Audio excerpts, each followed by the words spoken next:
بهذا المقطع راح أتكلم عن مشكلة راح تدمر حياة طالب المتوسطة والثانوية.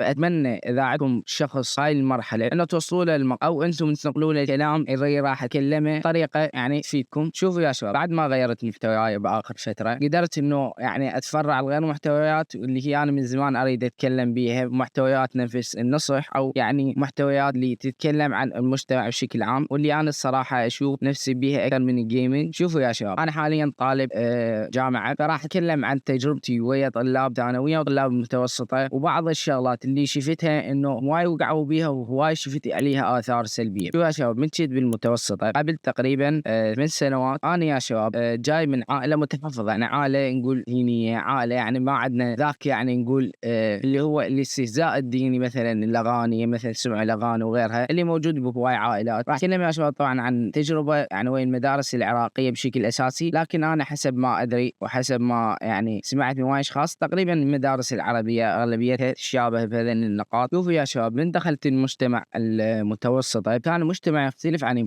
الابتدائيه الصراحه كنا نعتبر يعني اطفال، بحيث انه حتى تعاملنا ويا بعض، حتى يقول كلامنا وسوالفنا كثير هي عباره عن سوالف اطفال. مثلا اليوم لعبنا هاي فلان لعبه، او تعال نلعب طوبه، او يعني من هاي السوالف. لكن من المتوسطه شفت طفره بهواي شغلات، ممكن اولها شفت هواي افعال بالعاده انه انا ما اشوفها. مثلا مع بداية المتوسطة شفت نص الشباب اللي كانوا وياي بنفس المدرسة، يعني نص الشباب كمبالغة، لكن هواي من عندهم مثلا يدخنون، مثلا منتشر عندهم الكفر اللي منتشر يعني عند أشخاص هواي، واستغربها إنه سهولة نطقها. شفت أيضا الطعن بالأعراض والقذف بينهم. هاي الأفعال يعني أنا كنت مستغربها، لأنه الصراحة ما شفتها ذيك يعني ما شفت أصلا هاي الأفعال بالابتدائية، لكن بالمتوسطة لاحظت إنه تبدي هاي الأفعال. هنا يا شباب الإنسان بالنسبة لي قسمت إلى قسمين. أما القسم اللي راح يتبع الموجة واللي هو راح يتبع أغلبية الويا بالشعبة وراح يفعل أفعالهم، أو الإنسان اللي يحافظ على نفسه. شوفوا يا شباب، الصراحة الفضل اللي يعني دائما أمتله هو الله سبحانه وتعالى اللي حماني من هذني الشغلات، لكن أيضا الله شلون حماني من خلال إنه أني اختاريت الرفقة الصحيح. مع بدايتي بالمدرسة، وطبعا المدرسة اللي كنت بيها انتقلت لها، فكانت يعني كل الوجود جديدة، ما كان عندي عرف بيها، انه اغلبيتي كانوا ويا بابتدائية راحوا الغير مدارس وانا رحت الغير مدرسة. فلاحظت يا شباب انه اغلبية طلاب المتوسطة خاصة بدأوا يتجهون هذا الافعال، واللي هو الكفر والقذف والشرب السجاير. ايضا لاحظت انه يعني بدت واللي هي سالفة الغش، واللي هي حرفيا انه انت اذا عندك نقطة بالامتحان، فهاي النقطة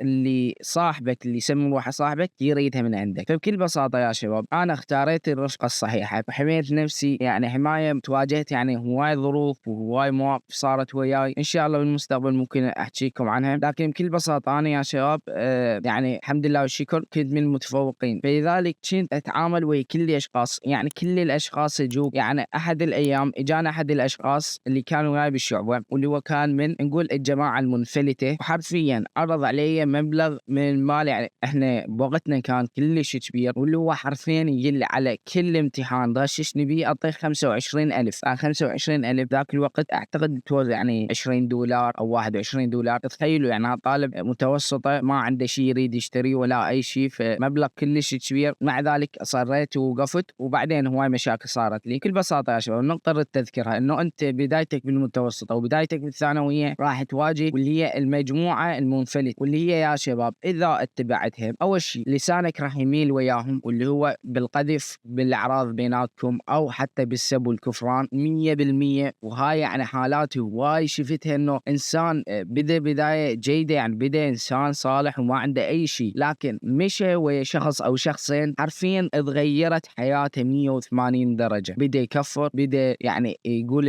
الالفاظ النابية، مستوى الدراسي قلب، بحيث بدا يغش نفسهم. فهذا الانسان بالمستقبل يا شباب من يوصل لمرحلة السادس او مرحلة واللي هي السنة التحضيرية الصغيرية أعتقد بغير دول، أو الثانوية العامة. هاي المرحلة يا شباب كلش مهمة بحياتك، لأنه هاي المرحلة قرر من خلاله التحصيل، واللي هو المعدل اللي من خلاله تقدر تدخل لأي جامعة أنت رايدها. فأنت إذا بالمتوسطة والثانوية مشيت ويا هذول الجماعة اللي سميتها جماعة المنفلتين، راح يقل مستواك الدراسي. من راح توصل لهاي المرحلة راح تبدي نفسهم مجرد تدور عن النجاح. هذا النجاح راح يطلع لك معدل كل ضعيف، ممكن ما يدخلك للشيء اللي كنت رايده، أو يدخلك التخصص أنت ما رايده أصلا. وحرفيا الشهادة كلش مهمة. وحتى بعد مثلا نقول 50 سنة أنت تريد تدرس تخصص غير تخصص، ما راح تقدر، لأنه معدله قبل 50 سنة ما يسمح لك. والإنسان مع مرور الوقت يتغير فكره ويتغير مثلا توجهات. فالإنسان هسه هو يعتقد أنتم شفتوا يعني شخص عمره 50 مثلا ودرس عنده شهادة الفلانية ودرس غير تخصص وجاب شهادة هم، أو شخص عنده أكثر من شهادة. أنا شخصيا أعرف شخص عنده فوق ال4 شهادات مختلفة. هو لو مو نقول كان جيد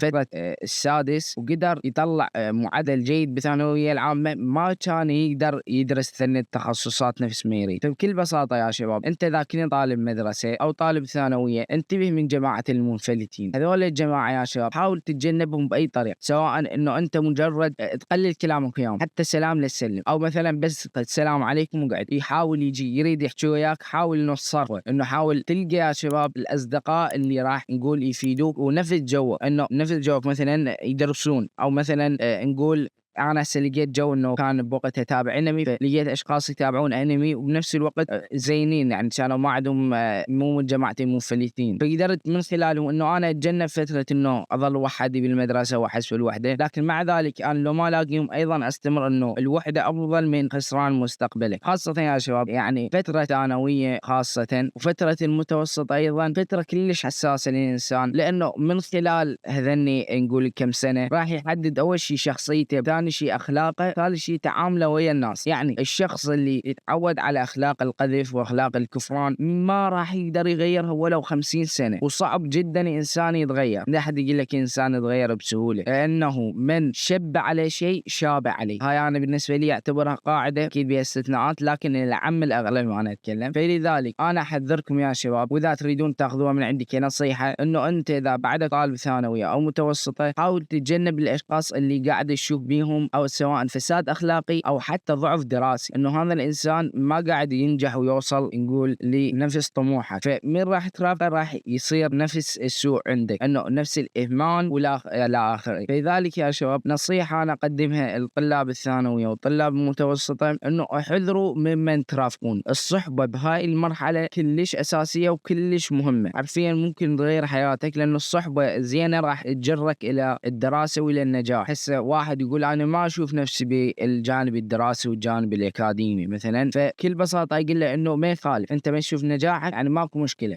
جرب الجانب نقول العملي اكثر، انه اشتغل افتح لك محل الى اخره. لكن مع ذلك من يكون عندك شهاده ومن يكون عندك معدل دراسي يسمح لك تدرس هواي تخصصات، راح تكون شهاده ضمان، انه انت اذا مثلا ما نجحت بالجانب العملي، مثلا فتحت لك مشروع وما نجح، فانت عندك الجانب الاكاديمي وعندك شهادتك تقدر باكر عقبها ما تتعين بيها او تحصل على عمل من خلال. فلذلك ممكن تستهزئون، يعني هواي اشخاص ممكن يستهزئون بهذا الكلام، لكن بالنسبه لي اشوف انه كلش مهم انه انت تلاحظ الصحبه اللي تمشي وياها. واتمنى يا شباب اذا تمشي ويا صحبه بعيده عن الدين، والصاحب اللي ما يقول لك مثلا اذا سويت فلان خطا ما يقول لك انه هذا خطا حرام، فصراحه هذا الصاحب ما راح يفيدك وابتعد عنه. واعتقد كنا قرأنا احاديث كثيره عن الرسول بالنسبه للاصحاب، وبالنسبه انه المتحابان بالله وغيرها من الاحاديث اللي تذكر الاصحاب، وتذكر انه الله سبحانه وتعالى ايش قد يحب الاصحاب اللي هم يعني قائمين على اساس ديني، انه هذا الصاحب ينصح هذا الصاحب، هذا الصاحب يحب هذا الصاحب بالله وجهي. فانتبهوا من الاصحاب. هاي نصيحتي بالنسبه لكم. فاتمنى عجبكم المقطع يا شباب. رابط حسابي بالانستا جوا، اذا عندك اي كلام اي سؤال حابب تساله، وانا ان شاء الله راح لكم عن افكار ومقاطع بالانستا رابطه جوا. واشكركم على الدعم باخر مقطع، وان شاء الله نشوفكم على خير. على السلامه.